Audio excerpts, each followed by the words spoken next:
Hello, this is LEGO's large-scale Mario and standard kart set. I paid $170 US for it. It's 170 euros, 140 pounds UK, or $220 Canadian. How large of scale is it?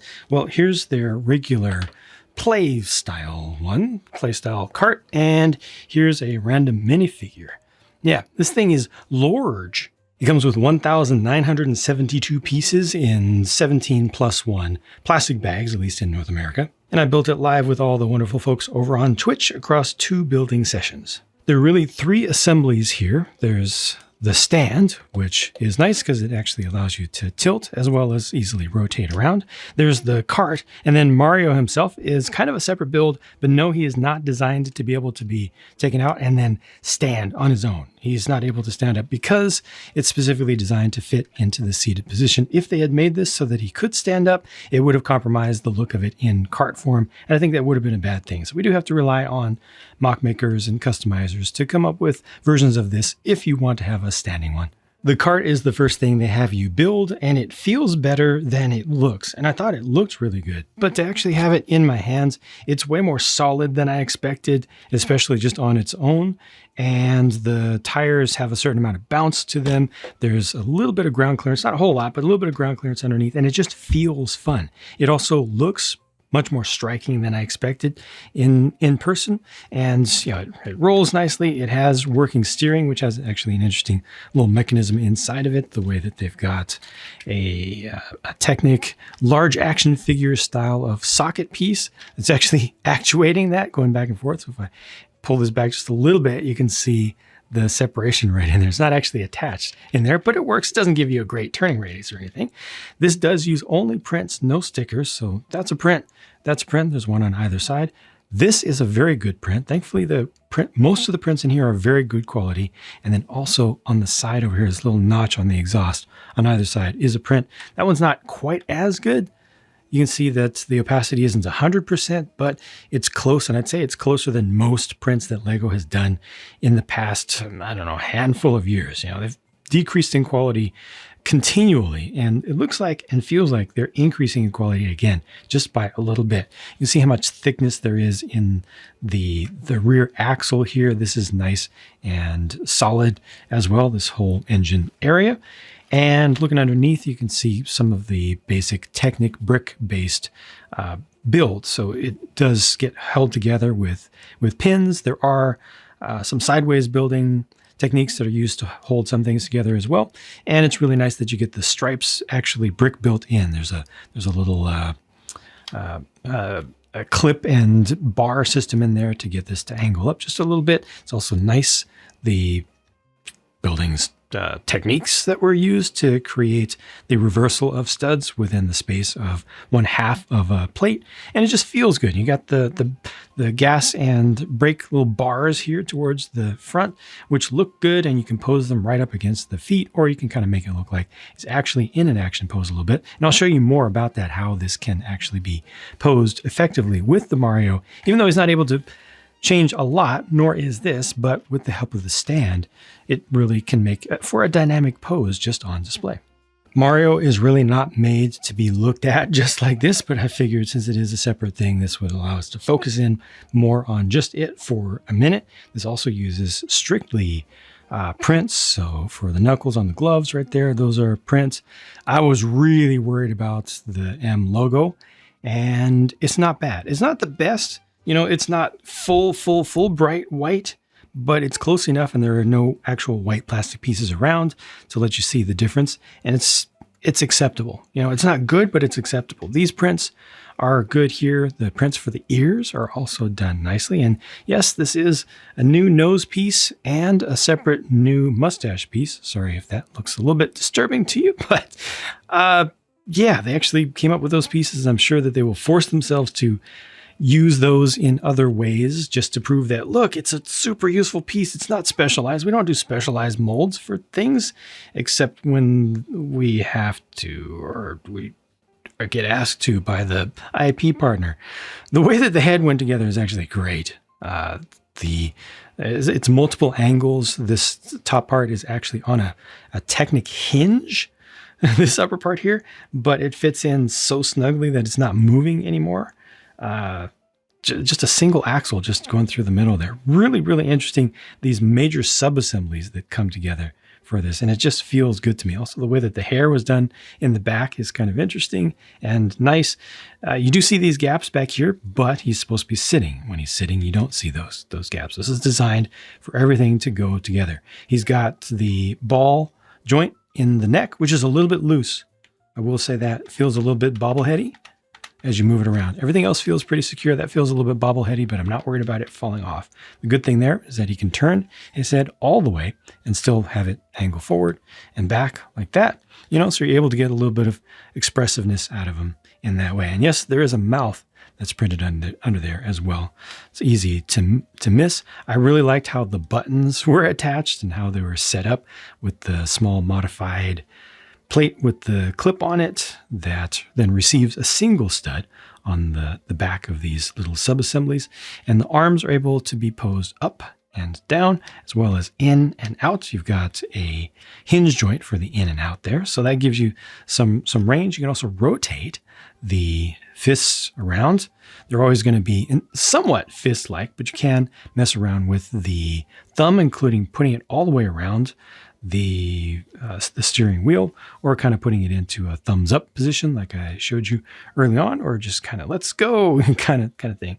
And then the legs have just a little bit of movement just to basically get them to settle in where they need to be in his seated pose in the machine.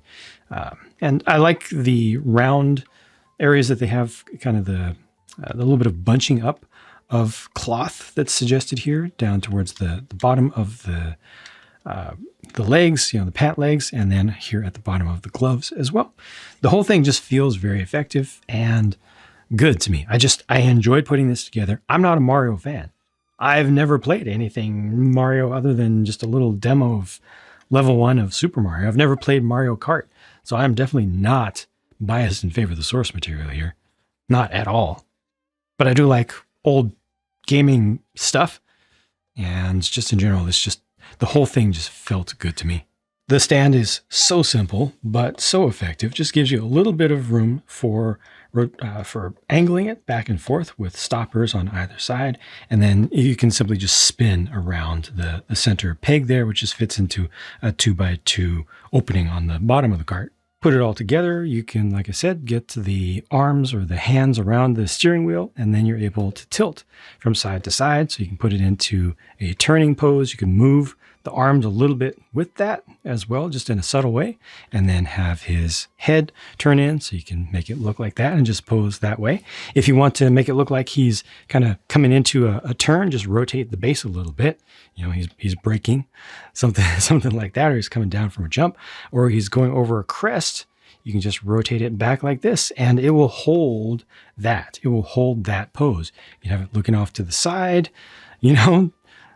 doing this kind of stuff. Like you can choose enough different things about how this is going to look. Or I can make it so that he's doing this. He's going to be turning away from us. Hand can come out, like I said. This can be turned around. Probably some people are going to want to modify it to change one of the fingers around. I wouldn't suggest which one, but for the most part, I think a nice thumbs up is a good thing to have. And with the click joint in there, you can bring it out a bit and kind of make that work. I kind of wish that the thumb was a little bit longer, but that's basically the deal. And I think it's just enough. I feel like there's enough going on with this to make it feel good, to make it feel interesting, to make it display well. Actually, the thumb should be around the back, so that, something like that. And then maybe I can bring this up. You can't extend the arms in and out. So once you start to get a little bit higher up, it starts to be a little bit farther away, but this is the general idea. And it just feels successful. Now, if you do want this to be completely flat, the stand doesn't give you a great option to kind of lock it in the middle. It does balance a little bit. And when you vibrate, it tends to go off to one side or the other. So it's just consider that. Consider that when you're going to be finding a place to hold it, to leave it, or just leave it on the ground if you want it completely flat and put this somewhere else. These are the leftover pieces. There's nothing too special there. And like I said, there are no stickers in the set. Again, I paid $170 US for the 1,972 pieces. It's 170 euros, 140 pounds UK, or $220 Canadian. Would I like it to be cheaper? Of course. Always. Always. But by Lego standards, for the amount of stuff that's here, and especially when, like I said, when you actually feel it, when you understand just how much mass is here, how solidly everything is built, and recognize just how enjoyable the build experience is, how many interesting techniques it has without going too crazy, without filling up with a ton of 1x1s. Nothing feels excessive. It feels purpose-driven, and the end result looks like this, which I think is very good. So at least the product is very good, and I think it's kind of within the normal range, unfortunately, by today's standards for Lego, which is very expensive. And this does have the Nintendo license on top of it, which contributes to potentially the entire line, but mostly just contributes to the appeal to the public of this thing, and therefore allows them to price it even higher than they would be able to if it wasn't a Nintendo IP or another, large, heavy-hitting IP. So what do I think would be a fair price for this? A lot of people aren't going to like what I'm going to say right now. I think that a fair price for this would be like 110, 120 tops. Yeah, I'm pretty far away from it. I would like a massive discount on this for it to feel good for the amount of plastic that's in front of me, even by today's 2025 standards.